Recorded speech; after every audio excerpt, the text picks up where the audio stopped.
Now, former Vice President Joe Biden is the establishment frontrunner, right? And he has some very interesting notions about working with the Republican Party.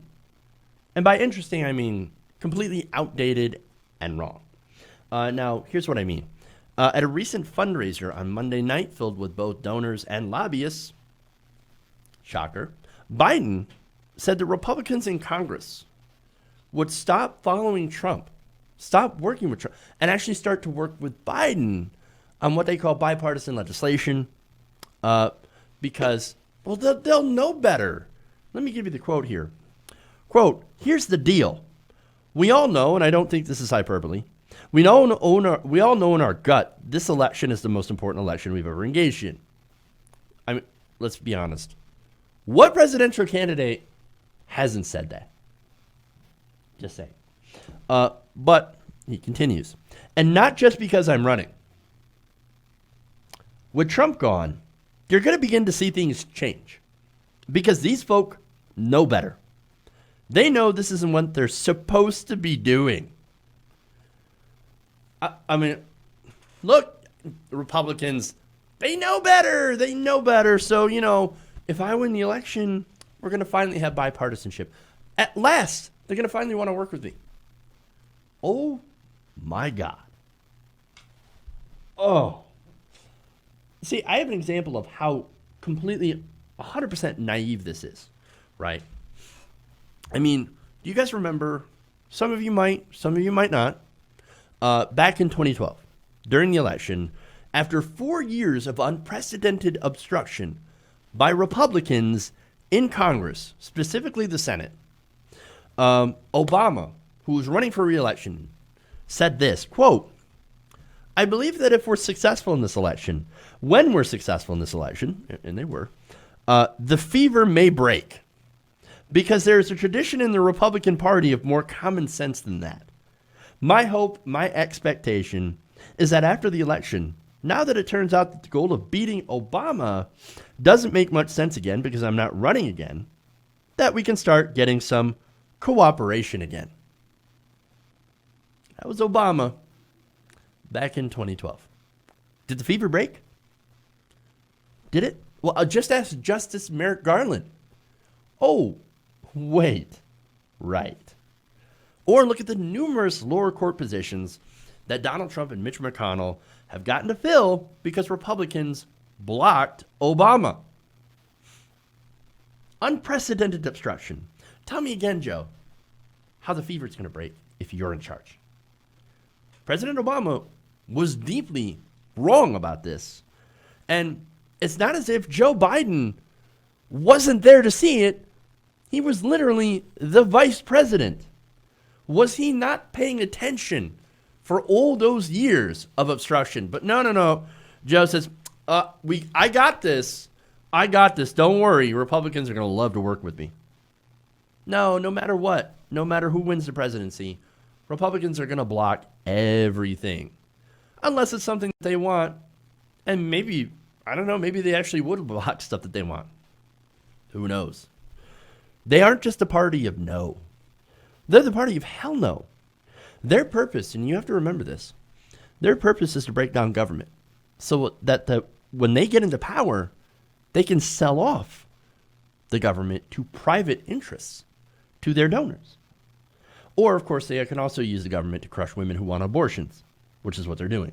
Joe Biden should know this.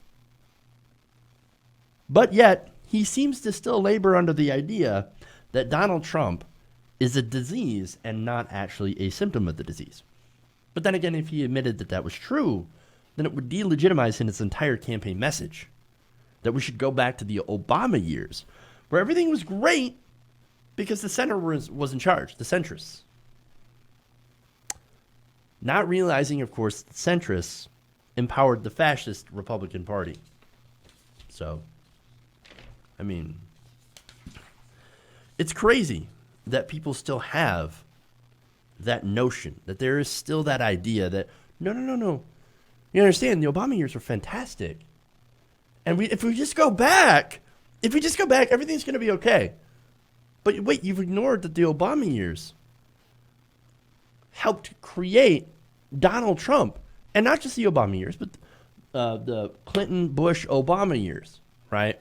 All that neoliberalism, that's what helped create Trump. There's more. He also said this, quote, and this is about Wall Street now. He says, Wall Street and significant bankers and people, they're all positive. They can be positive influences in this country. But they didn't build the country. The middle class built the country. Oh, but, bankers and the rich and Wall Street, they can be positive influences. Not when their number one priority by law is to maximize profit. Normally that maximization of profit, their number one mandate, goes against what the public wants. The public wants to tax the rich. Overwhelming majority want to tax rich people. 70%, over 70%, want stuff like Medicare for all. I mean, raising the minimum wage, to a living wage, $15 an hour. Stuff like that. The American people also want to vastly reduce the power of big business and the influence of big business on government. That is not something that the financial sector specifically wants. The financial sector specifically also does not want regulation, whereas the American people actually do want rules to protect them from predatory lending. Things like the Consumer Financial Protection Bureau, when it actually was protecting consumers. That's what the American people want. Look, here's the other thing, right? And why this is so absurd. Wall Street bankers and big corporations, they've killed the middle class. They've helped kill the middle class, right? And yet Biden says, oh, no. Wall Street can be a great thing.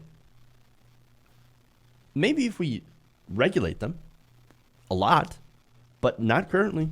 And I don't necessarily see Joe Biden's plan to go back to regulation, to, for example, institute a rule like Glass-Steagall, right? Which separates investment banking and what I like to call casino banking.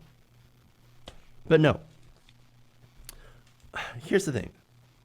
I don't get the point of this statement. I just don't get it, why he would say that. Unless, of course, it's to his donors to say, don't worry, Daddy Biden, I got you back. Ain't nobody raising your taxes. Ain't nobody regulating you more. No, you're going to be fine. Now, of course, this got a lot of pushback by progressives. There's Ben Spielberg, co-founder of the progressive site 34 Justice, said this, and this is quoting Biden, they're all positive or Republicans know better. Would be a more fitting slogan for the Joe Biden campaign. Adam Johnson, host of Citations Needed podcast, said this, quote, Clinton tried the same strategy in 2016, and her campaign knew it backfired even before her surprise election loss. Just as a strategic matter, one is baffled why Democrats wouldn't hang the toxic label of Trumpism on the Republican Party until the end of time. That is unless, like Biden, they work for a donor class before even do a party, much less working people.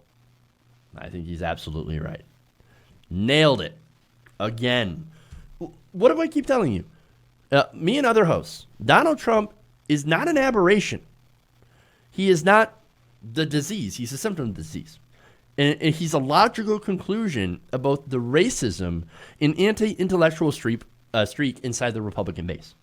And combined with the neoliberal economics and corruption embraced by both the Democratic and Republican parties. The establishment. Trumpism, right now, is just another word for the modern conservative movement. And while you have some Republicans that are turned off by the rhetoric, most of them love the policy. And look, the policy, of course, is more tax cuts, deregulation, climate denial, restriction of abortions, racist immigration policies, on and on and on. This is what they've always believed. The only thing that Trump is doing differently than any other Republican president is he's just saying the quiet part loud. In fact, he's screaming the quiet part, and Republicans are like, no, don't do that, don't do that, don't do that. Because you're going to out us for what we actually believe and for what we actually are. Hypocrites. And that's why replacing Donald Trump will not do anything. Biden centrism or a centrist candidate like Biden will only continue to perpetuate the conditions for a similar kind of candidate, or even worse. If you nominate Biden, and if he wins, right, temporary reprieve at most, because guaranteed, next election, we will have something far worse than Donald Trump down the line. Do not nominate Joe Biden. We have so many good candidates. We have progressives, Bernie Sanders, Elizabeth Warren even, that would do so much better and could defeat Trump. Do not nominate Joe Biden, because it would be one of the worst mistakes. It'd be like nominating Hillary Clinton all over again. Hear me now. Quote me later. Hey guys, hopefully you enjoyed that free video. Now I'm going to have to ask you a favor. Between the demonetization and the YouTube algorithm messing around with view counts, etc., we're having a hard time adjusting to the new YouTube reality, which is where you guys come in. See, we have a Patreon, patreon.com/TYTNation, set up to help us rely on you guys, the viewers, instead of big corporate ads. Look, you know the show. You know I'm not in favor of big corporations anyway. So help us transition away from relying on the ad model to pay the bills and sign up to be a patron, patreon.com/TYTNation. That goes a long way to help us keep the lights on. And you guys will know that you're supporting independent progressive media.